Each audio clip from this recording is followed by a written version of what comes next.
Bismillahirrahmanirrahim. Assalamualaikum warahmatullahi wabarakatuh. Kami dari kelompok 9 ingin mempresentasikan hasil kerja kelompok kami yang berjudul Deteksi Tumbuh Kembang. Adapun anggota kelompok sebagai berikut.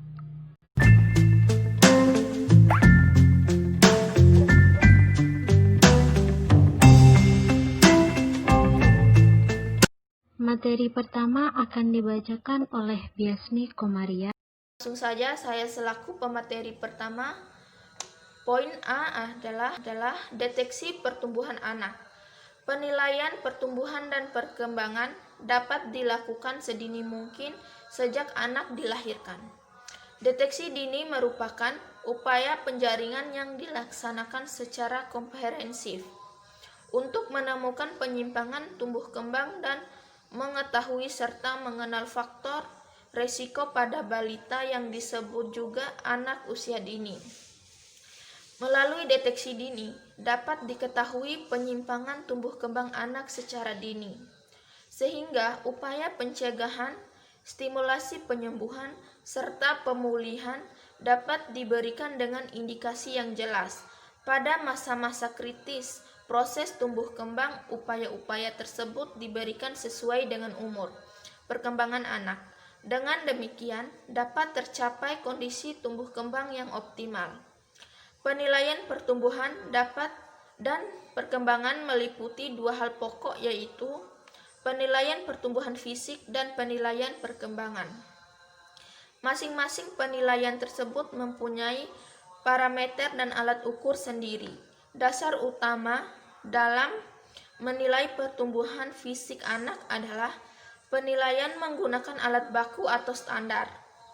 Untuk menjamin ketepatan dan keakuratan, penilaian harus dilakukan dengan teliti dan rinci. Pengukuran perlu dilakukan dalam kurun waktu tertentu untuk menilai. Dan materi kedua akan disampaikan oleh Saudari Dina Eliza. Saya akan mempresentasikan mengenai deteksi perkembangan bagian 1. Yang pertama, deteksi perkembangan sosial emosional dan kemandirian. Perkembangan sosial emosional anak usia dini adalah proses perkembangan anak dalam berinteraksi dengan lingkungannya, dengan orang tua, dengan teman sebaya, dan dengan orang dewasa. Menurut Hurlock, perkembangan emosi terjadi sangat kuat pada usia 2,5 sampai 3,5 tahun dan 5,5 sampai 6,4 tahun. Yang pertama, reaksi emosi anak kuat.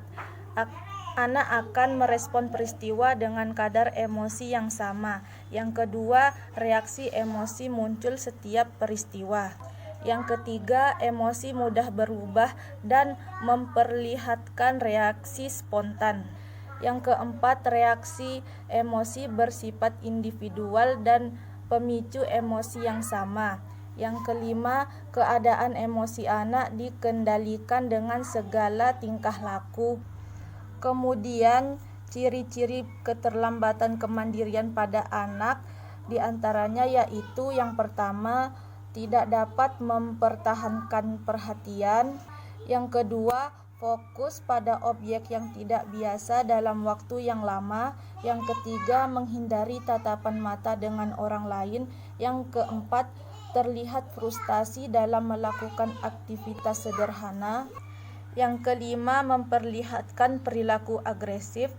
Yang keenam, sering melakukan kekerasan.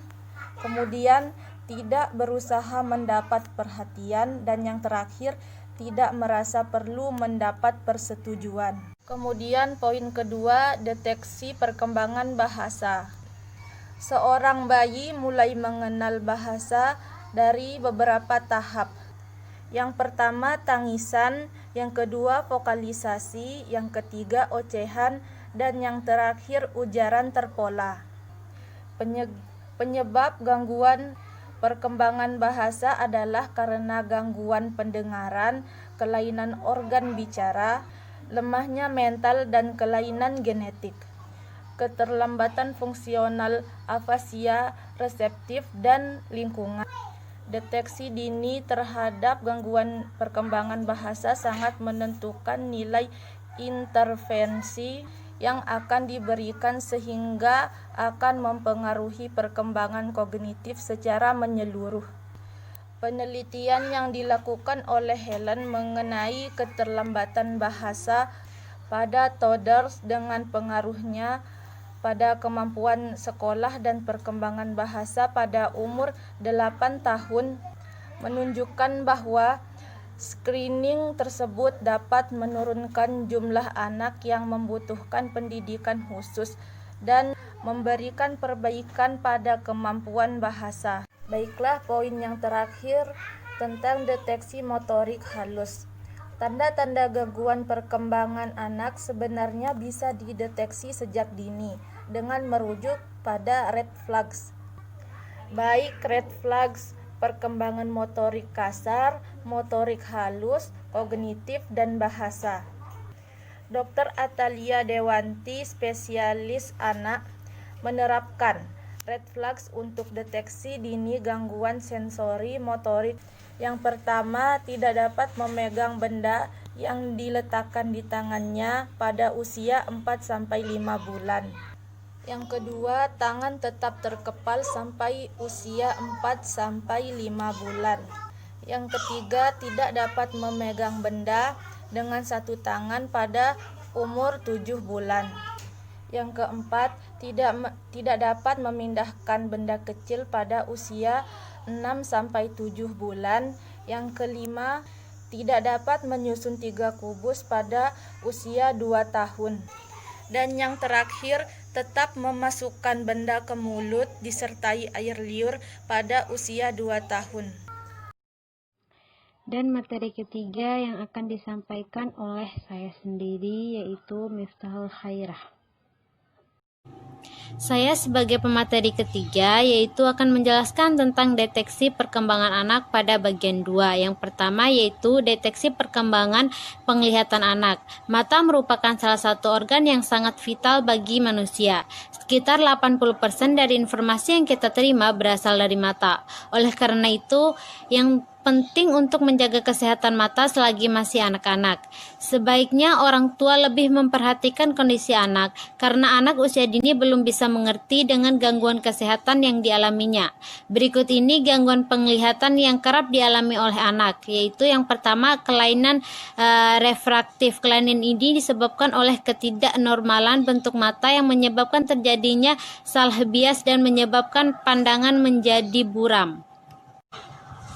Ambliopia atau mata malas. Gangguan ambliopia disebabkan berbagai faktor yang mengakibatkan otak hanya memproses informasi visual dari satu mata yang lebih dominan. Terus yang selanjutnya itu strabisme atau juling. Kondisi mata juling biasanya berada pada posisi yang sejajar. Terus katarak. Balita bisa mengalami katarak kongenital yang disebabkan karena ibu terinfeksi virus karena sedang mengandung. Dan yang selanjutnya konjungtivitis atau mata merah terjadi karena infeksi pada saluran mata luar, yaitu membran transparan yang membatasi kelopak dengan bola mata. Dan yang selanjutnya yaitu buta warna. Kelainan ini bersifat genetik. Ada 2 jenis buta warna, yaitu buta warna sebagian yang tidak bisa membedakan warna kuning, hijau, biru, dan merah.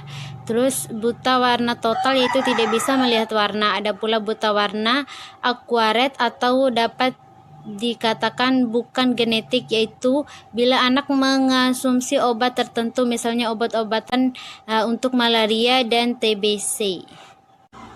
Deteksi dilakukan setiap 6 bulan pada anak usia prasekolah 36-72 bulan menggunakan kartu E berjarak 3 meter dan setinggi mata anak dengan posisi anak duduk. Setelah mata anak ditutup dengan buku atau kertas, tunjukkan huruf E pada poster mulai baris pertama hingga keempat atau sampai baris terkecil yang dapat dilihat. Deteksi perkembangan pendengaran pada anak. 1. Dapat terjadi di segala usia. Gangguan pendengaran adalah masalah kesehatan yang terkait dengan gangguan pada fungsi pendengaran. Ketika telinga tidak dapat menangkap atau mendengar pada suara salah satu atau kedua telinga. Gejala gangguan pendengaran pada anak biasanya gangguan pendengaran jarang disadari oleh anak maupun orang tua. Padahal penting untuk mendeteksi gangguan pendengaran sejak dini agar bisa mencegah komplikasi lebih serius lagi. Dan yang selanjutnya yaitu kenali penyebabnya. Penyebab gangguan pendengaran pada anak usia dini bisa bermacam-macam. Setelah dari seluruh kasus gangguan pendengaran anak tersebut oleh kelainan genetik, ada beberapa antaranya memiliki riwayat gangguan pendengaran menurut di keluarga. Selain kelainan genetik, gangguan pendengaran pada anak juga bisa disebabkan oleh yang pertama infeksi pada saat ibunya hamil, misalnya infeksi virus atau bakteri. Yang kedua, penggunaan obat-obatan yang ototoksik atau ibu pada saat hamil, trauma pada saat lahir. Dan yang selanjutnya yaitu deteksi dengan cepat. Jika merasa gejala gangguan pendengaran pada anak, segera pemeriksaan ke dokter spesialis di rumah sakit terdekat. Dokter akan melakukan serangkaian tes dan pemeriksaan pendengaran untuk mengetahui apa penyebab spesifik atas gangguan yang terjadi. Biasanya gangguan pendengaran pada anak bisa bersifat sementara atau permanen. Namun yang paling penting adalah pendeteksian gangguan pendengaran sedini mungkin agar bisa ditangani dengan cepat dan tepat sehingga tubuh berkembang tetap bisa berjalan secara optimal. Deteksi perkembangan kognitif pada anak. Para ahli psikologi sepakat bahwa perkembangan kognitif seorang anak paling tidak dipengaruhi oleh 3 faktor. Faktor yang pertama adalah faktor hereditas, kemudian faktor kematangan individu, dan faktor terakhir adalah faktor belajar. Sementara itu, Piaget menambahkan 1 faktor lagi di samping 3 faktor tersebut, yaitu faktor social transmission. Social transmission adalah sebuah proses di mana anak akan belajar melalui proses interaksi dengan orang lain. Piaget juga membagi 4 tahap perkembangan anak, yaitu yang pertama sensor motorik 0-2 tahun, dan yang kedua praoperasional 2-4 tahun, yang ketiga kontret operasional 7-11 tahun, dan yang keempat yaitu format operasional 11-15 tahun. Mungkin hanya itu yang dapat kami sampaikan. Lebih dan kurangnya kami mohon maaf, karena kesempurnaan hanya milik Allah semata dan kekurangannya datang dari diri kami sendiri. Wabillahi taufiq wal hidayah. Wassalamualaikum warahmatullahi wabarakatuh.